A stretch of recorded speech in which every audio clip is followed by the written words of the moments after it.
Olá, hoje nós vamos para o capítulo 3 do Evangelho segundo Marcos. Hoje nós temos vários assuntos conhecidos, vocês já conhecem. Hoje a gente tem a cura daquele homem da mão seca, a escolha dos 12, hoje Marcos fala para a gente da escolha dos 12, o pecado contra o Espírito Santo, sabe? O que é o pecado contra o Espírito Santo que não vai ter perdão? E a questão da família de Jesus, né? Quem é minha mãe, quem são os meus irmãos, né?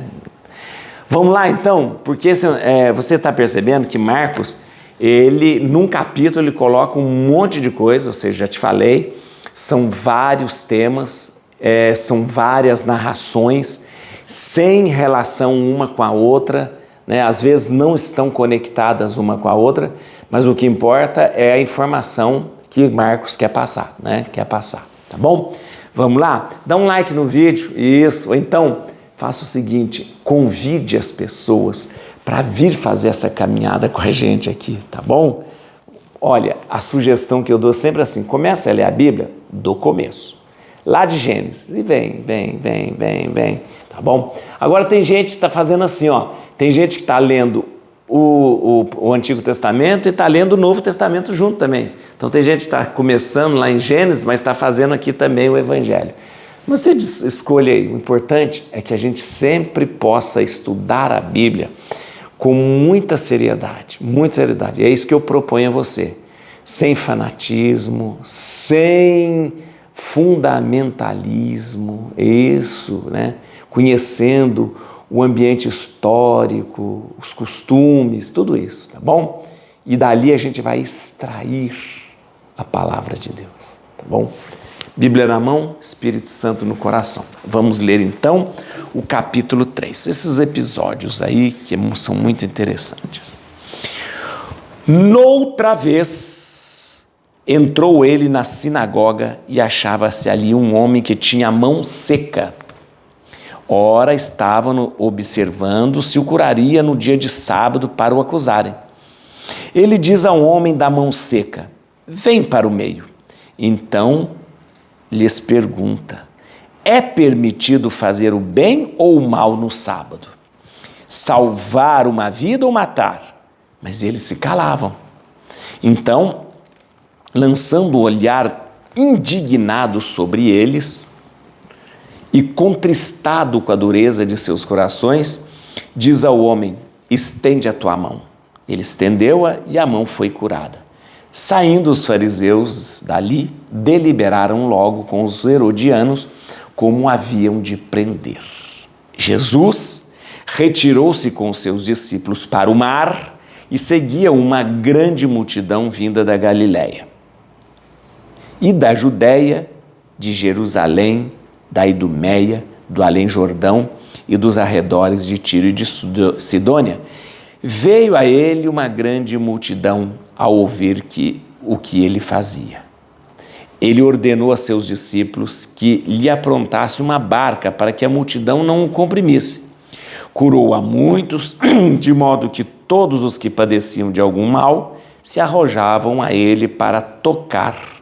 Quando os espíritos imundos o viam, prostravam-se diante dele e gritavam, tu és o Filho de Deus. Ele os proibia severamente que o dessem a conhecer. Depois subiu ao monte e chamou os que ele quis. E foram a ele. Designou 12 dentre eles para ficar em sua companhia. Ele os enviaria a pregar com o poder de expulsar os demônios. Escolheu estes 12, Simão, a quem pôs o nome de Pedro, Tiago, filho de Zebedeu, e João, seu irmão, aos quais pôs o nome de Boanerges, que quer dizer filho do trovão.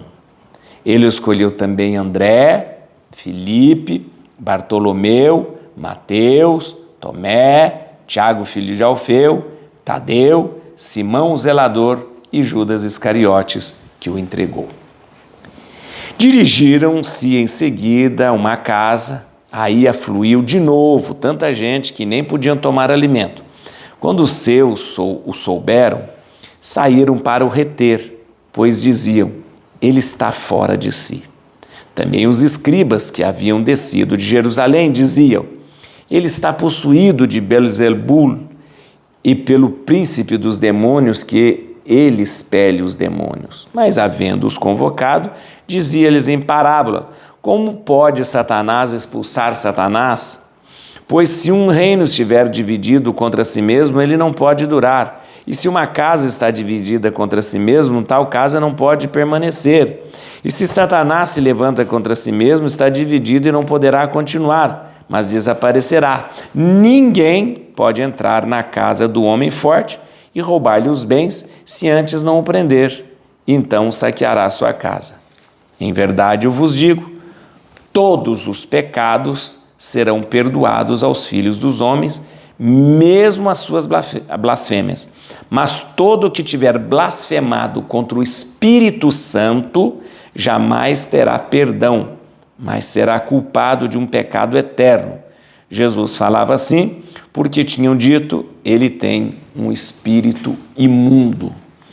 Chegaram sua mãe e seus irmãos e, estando do lado de fora, mandaram chamá-lo. Ora, a multidão estava sentada ao redor dele e disseram-lhe: tua mãe e teus irmãos estão aí fora e te procuram. Ele respondeu-lhes: quem é minha mãe e quem são meus irmãos? E correndo olhar sobre a multidão que estava sentada ao redor dele, disse: eis aqui minha mãe e meus irmãos. Aquele que faz a vontade de Deus, esse é meu irmão, minha irmã, minha mãe. Quanta coisa, hein? Muita coisa interessante. Vamos lá. É interessante lembrar que Jesus está outra vez na sinagoga. Uai, outra vez na sinagoga? Sim. Lá no capítulo 1, versículo 21, ele tinha ido para a sinagoga, para Cafarnaum, né? Da sinagoga de Cafarnaum. O capítulo 1, versículo 1. Dirigiram-se para Cafarnaum e já no dia de sábado entrou na sinagoga. Outra vez ele entrou na sinagoga. Então era uma outra vez. Ele já tinha ido uma vez lá para a sinagoga de Cafarnaum. Agora ele entra outra vez na sinagoga. Encontrou um homem com uma mão seca. Mão seca? O que pode ser mão seca, gente? Os estudiosos, os médicos dizem que pode ser duas coisas. Pode ser, aliás, três coisas até. A mão, porque o Evangelho não explica com detalhes sobre essa mão seca. Mas a gente pode intuir, pelo conhecimento médico que existe hoje, que é o seguinte: poderia ser o que normalmente se chama de gangrena seca, que é quando a mão perde a grande parte da musculatura e a pele fica desidratada, então praticamente a pele gruda, né, sobre ali, perde gordura, perde gordura, perde músculo, então a mão fica praticamente sobre os ossos ali, com uma pele, os tecidos bastante desidratados, às vezes fruto de uma gangrena. Mas a gente sabe que pode ser também um eczema. Um eczema é uma dermatite, né? Uma dermatite. Um eczema que traz, né, um aspecto de secura na mão, né? Porque de repente a mão com eczema, ela pode dá uma impressão muito estranha, porque não tratando, não hidratando, então dá impressão, pode ser um eczema. E pode ser uma alergia muito forte mesmo, que causou uma xerodermia. Xerodermia, que significa a partir de uma alergia, né? O pessoal mexia com muitas coisas que podia causar alergia, né?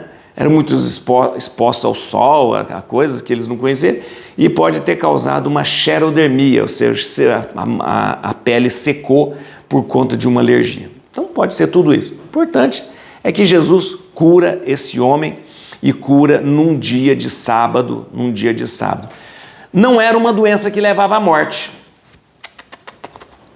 O homem está com essa mão seca há quanto tempo? Não, essa mão seca esse homem já tem há muito tempo. Todo mundo conhece. Ah lá, o homem da mão seca, o homem da mão seca. Então a mão seca não ia levar à morte. Podia curar então no dia de sábado? A lei dizia que se fosse para salvar a vida de alguém, você podia violar a lei do sábado. A lei dizia, se for para salvar a vida de alguém ou a vida de um animal, você pode violar a lei do sábado. Mas, se não tiver perigo de vida, Se não tiver, então não se deve violar a lei do sábado. Aquele homem da mão seca não tinha perigo, ele não ia morrer por causa da mão seca. Mas mesmo assim, Jesus viola a lei do sábado. Porque, para Jesus, o importante é fazer o bem. Se é sábado, se é domingo, se é dia, não importa. Tá bom? Então, vamos lá. Eu acho interessante que logo depois, Jesus ele se encontra com uma multidão grande, e aqui diz que vem gente de todos os lugares. Então, presta atenção, foi citado Tiro, Sidônia, Jerusalém, além Jordão, tudo isso. Então não é só o pessoal da Galileia não, viu? Não é só a Galileia não, tem gente vindo de longe. Logo depois Jesus escolhe os 12 apóstolos. Apóstolos é aquele que é enviado. Jesus tinha muitos discípulos, mas Jesus não enviou todos os discípulos para pregar não. Ele pegou só 12. E esses 12 ele deu o nome de apóstolo. Porque apóstolo é aquele que foi enviado. E são aqui os 12 que todos nós já conhecemos. Lembrando aqui, ó, que o Tiago, filho de Zebedeu, e o João, são os dois irmãos. Nós temos dois grupos de irmãos. Tiago e João, que são filhos de Zebedeu, e Simão, que é o Pedro, e o André, que são dois irmãos também, né? Ali já são 4, né? E é interessante que ele vai escolhendo, e essa escolha, embora essa escolha é precedida de um momento de oração, assim como nos outros evangelhos se explica também, antes de Jesus tomar uma decisão, ele vai rezar sempre. É interessante, isso eu queria que chamasse, quando Jesus está ensinando, quando Jesus está pregando, ele está lá na beira do lago, ele está lá em Cafarnaum, ele está lá em Jerusalém e tal. Mas quando é para rezar, ele sobe o monte. Interessante isso, né? Depois, aqui ó, depois subiu ao monte e chamou os que ele quis, e foram ele. Então, é muito interessante isso. Jesus faz tudo, prega, anuncia, discute com as pessoas, tudo ali. Mas quando é para rezar, ele sobe no monte. E aí nós chegamos àquela coisa do pecado contra o Espírito Santo. Tudo isso veio por causa de uma discussão. Eles começaram a falar que Jesus, ele expulsava, fazia os milagres por obra de Satanás. E Jesus falou, o que é isso? Vocês estão falando que o Espírito que está dentro de mim é o Espírito de Satanás? Espera aí. Aí Jesus usa da lógica, o pessoal é muito burro, né? Como que o Satanás expulsa Satanás? Como é que se Satanás, se uma parte de Satanás expulsa a outra parte do Satanás? Se tiver dividido, está fraco. Mas esse não é o problema. O problema é que eles estavam atribuindo ao Espírito Santo de Deus coisas de Satanás. Está entendendo? Olha o que é a gravidade. Quem que é o Espírito que conduz Jesus? O Espírito Santo. Quem que é o Espírito que faz Jesus caminhar, pregar, curar, ressuscitar? Quem é? É o Espírito Santo. Opa! Eles disseram uma coisa muito grave. Eles estavam dizendo que o Espírito Santo de Deus, que está em Cristo, no Cristo, esse é um espírito demoníaco, satânico. Este é o pecado contra o Espírito Santo. Atribuir ao Espírito Santo de Deus obras de Satanás. Este pecado não pode ser perdoado. Este pecado não é perdoado. De jeito nenhum. Então o que é o pecado contra o Espírito Santo? Fazer piada contra o Espírito Santo? Não. O que é o pecado? Não. Pecado contra o Espírito Santo é dizer o seguinte, olha, essa obra que foi feita pelo Espírito de Deus, ela não é o Espírito de Deus, isso é o Espírito de Satanás. Isso é o Satanás. Dizendo que o Espírito Santo age como Satanás. Isso sim é grave. Né? E aí termina esse capítulo aqui com a grande discussão. Sua mãe e seus irmãos estão lá fora. Mas a gente já falou aqui, mas sempre é bom falar. Irmão é uma palavra que era usada, é até hoje usada entre os semitas, entre a cultura semítica, para designar a família. Numa família todos são designados como irmãos, irmãs. Isso a gente já viu. A gente vê isso na Bíblia desde o começo. Abrão, Ló, todo mundo, todos designa seu círculo familiar de irmãos. Então, a mãe de Jesus e os seus irmãos estão lá fora, a mãe de Jesus e os seus parentes estão lá fora. Seus parentes estão lá fora. Porque irmão é uma palavra, né, que se usa para designar os parentes. Muito bem, seus irmãos estão lá fora. E aí Jesus aproveita e diz o seguinte: mas espera aí, vocês estão falando que a minha família, a minha mãe, meus primos, meus parentes estão lá fora? Mas sabe quem realmente é minha mãe? Sabe quem realmente são os meus parentes? Todos vocês aqui que fazem a vontade de Deus. Não. Jesus rompe esse círculo familiar sanguíneo, né? Jesus rompe os laços sanguíneos que faz uma pessoa ser mãe, ser pai, ser irmão, ser irmã, ser primo, ser cunhado, ser concunhado, aquela coisa toda, para dizer que pertence à família de Jesus aqueles que fazem a vontade de Deus.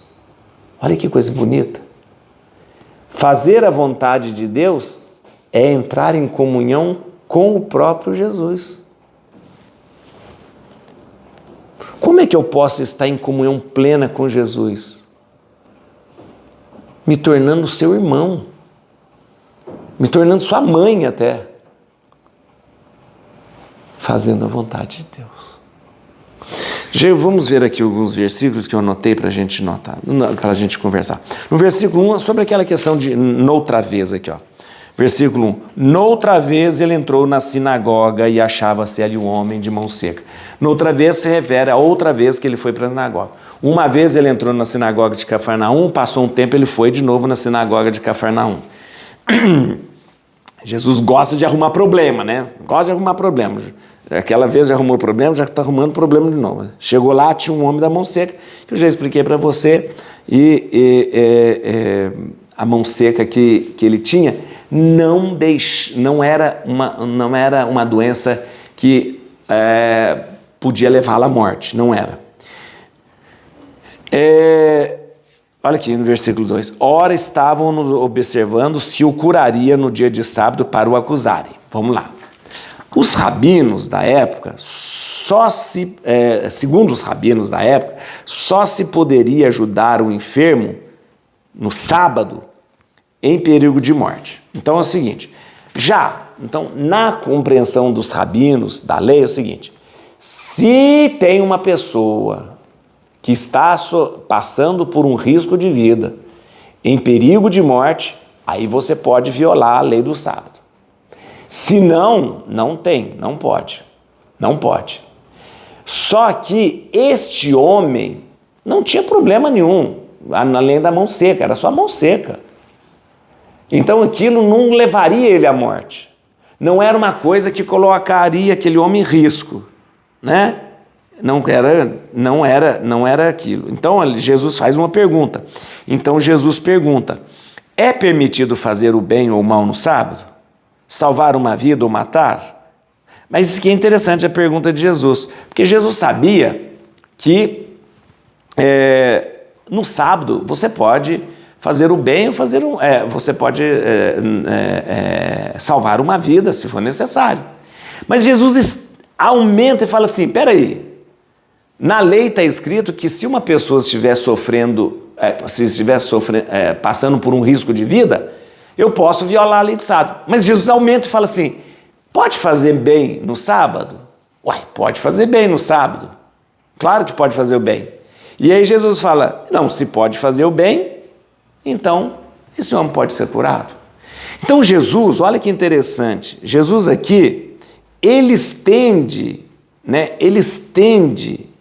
essa exceção de que o homem poderia, uma pessoa em perigo de morte poderia ser curado, para toda boa ação. Na cabeça de Jesus é o seguinte, se uma pessoa ela está em perigo de morte E no sábado eu posso curar? Ok, pode curar sim, porque a lei permite curar uma pessoa. Isso não é uma boa ação? Ok, é uma boa ação. Ora, se é uma boa ação, eu posso fazer no sábado qualquer boa ação. Logo, Jesus estende a boa ação de curar uma pessoa num perigo de morte para toda pequena boa ação. E aí Jesus ainda diz: o sábado deve estar a serviço do bem e da vida.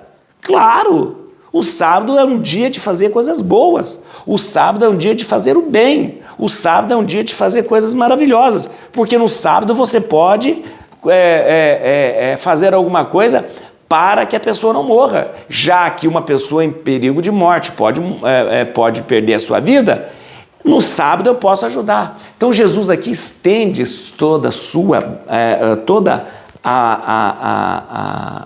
ato bom, toda boa ação para o sábado. Estende essa exceção para o sábado. E olha que Jesus viola essa lei, porque esse homem, como eu disse para você, esse homem não tinha nenhum perigo de morte com a mão seca. Mas Jesus usa para dizer: curar uma pessoa no dia de sábado, se essa pessoa está morrendo, é uma boa ação. Então, toda boa ação pode ser feita no sábado. E Jesus é taxativo em dizer: então, o sábado está a serviço do bem e da vida. Do bem e da vida. Muito bem. Jesus é muito interessante. Quero que você preste atenção aqui em Marcos. Marcos tem uma coisa muito interessante. Vai aqui, no versículo 5. Então, lançando um olhar indignado sobre eles e contristado com a dureza de seus corações, diz ao homem: estende tua mão. Ele estendeu a mão e foi curado. Deixa eu dizer uma coisa.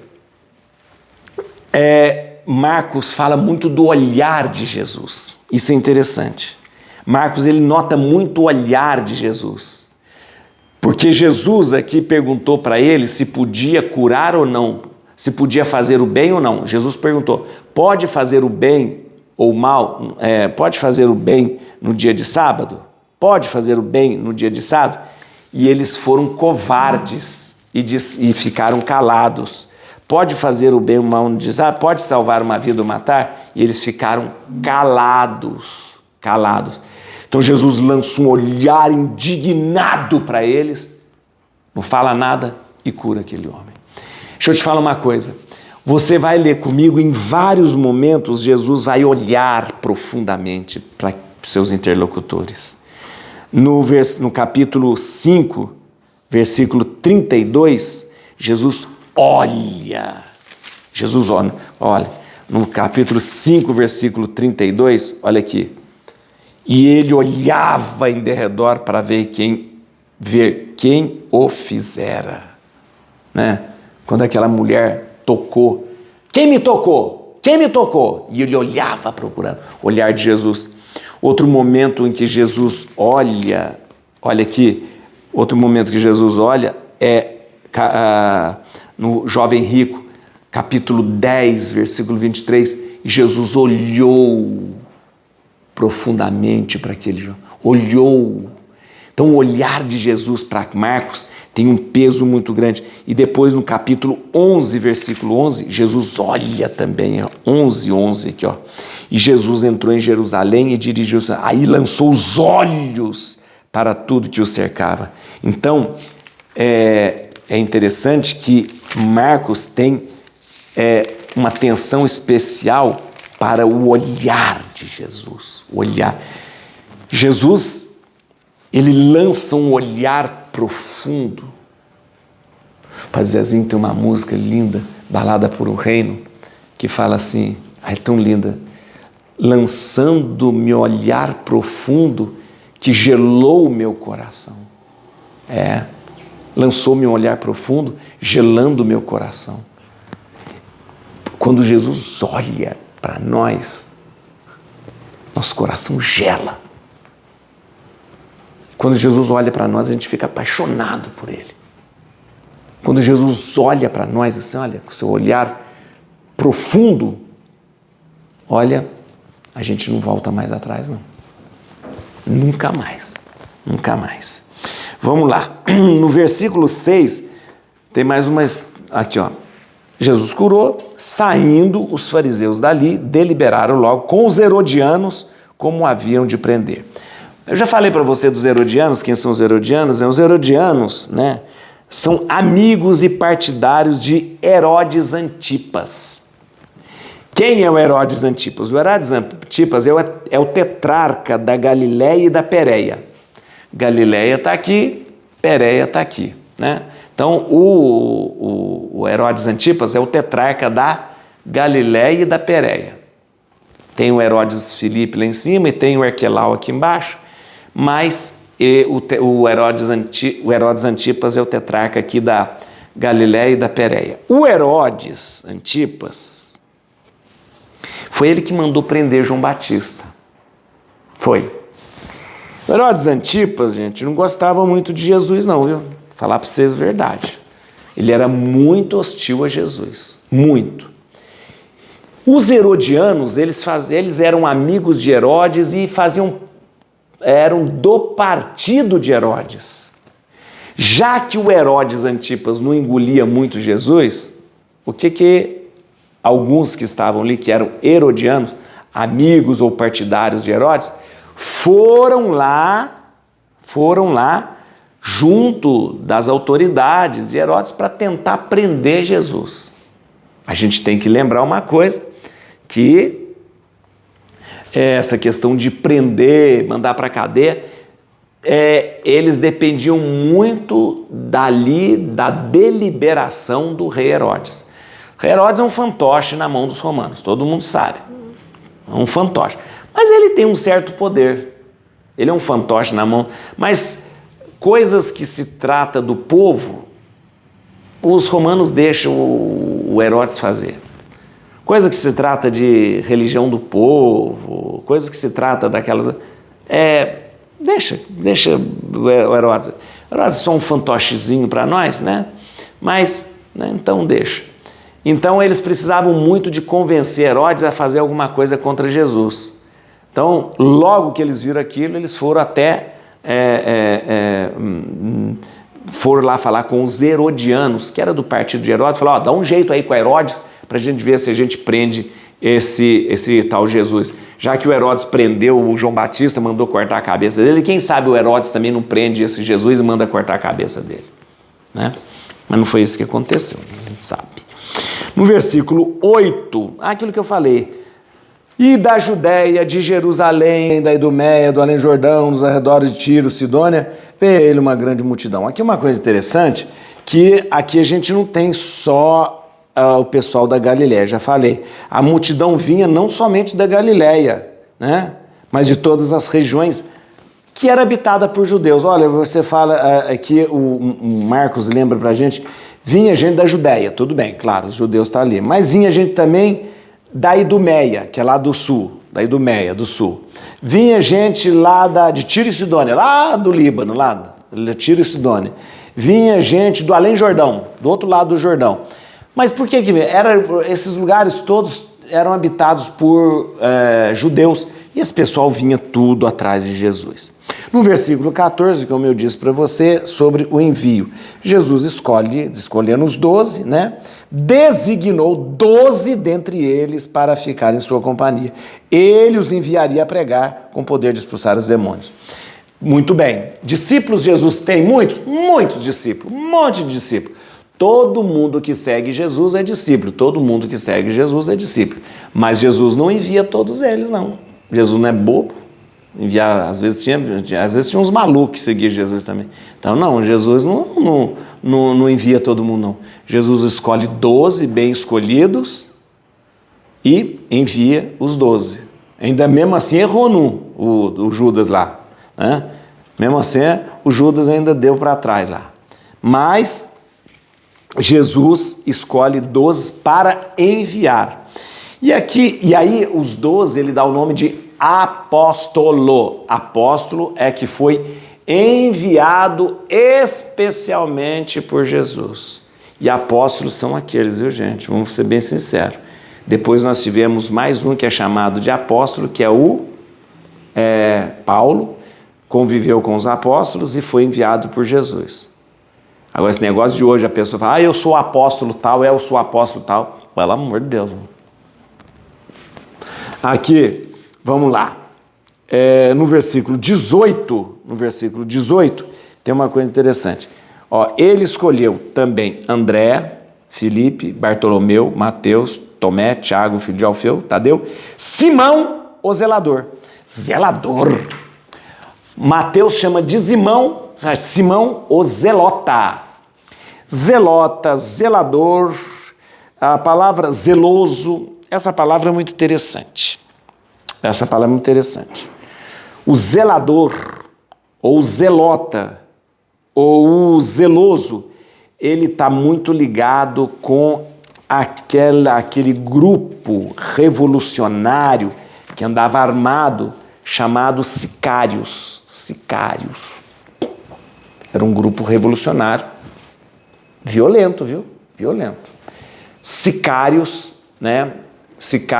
Os sicários, eles, por causa do nome, acabou nessa transliteração de sicários, chamando de zelotas, sicários, e acabou ficando zelota como sinônimo de sicário.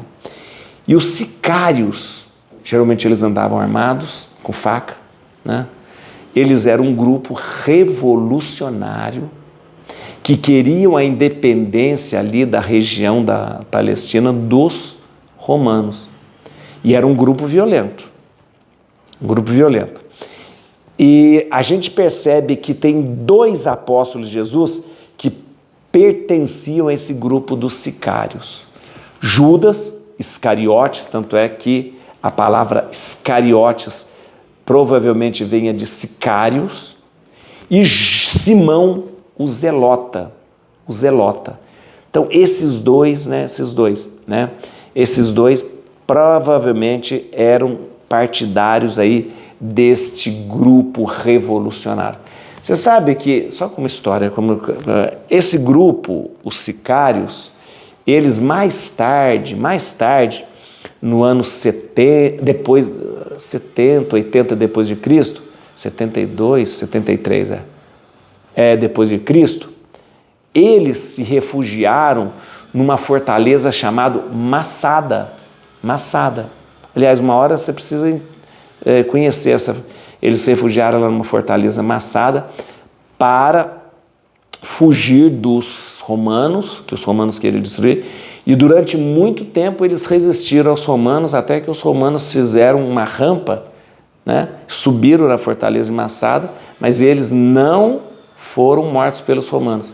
Todos eles morreram, se suicidaram antes dos romanos chegarem. Essa é uma outra história, só para lembrar, um grupo revolucionário.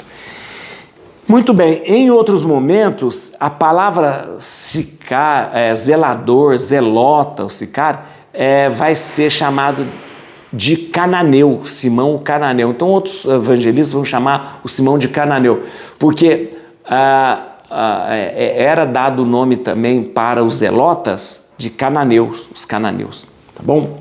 Muito bem. Deixa eu falar uma coisa para você.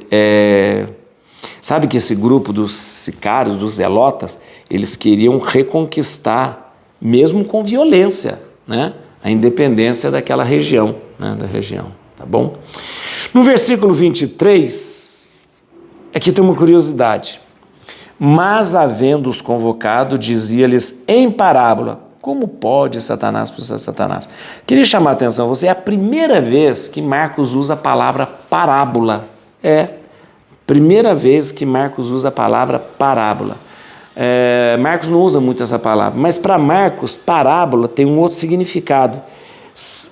Para Marcos, parábola seriam mistérios que estão escondidos para o povo de fora do grupo, né? Então, para ele, a parábola, na verdade, os outros evangelistas entendem assim, é uma maneira de Jesus ilustrar uma história usando analogias. Mas para Marcos não. Marcos, a parábola significa um mistério que está escondido somente entre os 12, entre os discípulos, e que está escondido para o povo de fora, né? Então tem uma conotação diferente. Então quando Marcos fala assim, mas havendo-os convocado, dizia-lhes em parábola. Como pode Satanás usar Satanás? Como se fosse algo escondido que Jesus estivesse ensinando, né? E aí nós chegamos num ponto muito interessante sobre a questão do pecado contra o Espírito Santo. Versículo 29. Mas todo o que tiver blasfemado contra o Espírito Santo jamais terá perdão, mas será culpado de um pecado eterno. Eu até já dei uma pista para você. O que é pecado contra o Espírito Santo? O pecado contra o Espírito Santo é a pessoa se negar a reconhecer o poder que atua por meio de Jesus e atribui esse poder de Jesus a Satanás e as suas obras. Olha, é uma coisa muito séria, porque a pessoa se nega a reconhecer que quem está atuando em Jesus é o Espírito Santo. E aí atribui as obras do Espírito Santo a Satanás. Isso é muito grave. Isso é muito grave. Porque, volto a dizer para você, o Espírito Santo está em Jesus. O Espírito Santo está em Jesus. O Espírito Santo é que faz Jesus caminhar, mover, falar, pregar, ressuscitar, curar. É o Espírito Santo. Você dizer que quem faz essas obras é Satanás é algo gravíssimo. É atribuir a Satanás a obra feita pelo Espírito Santo. Este é o pecado contra o Espírito Santo.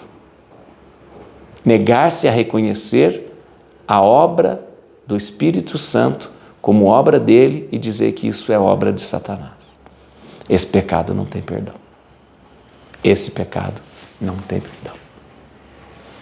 Et cruce domine fugit partis adversa, vite teledo tribuda radix Davide. Aleluia.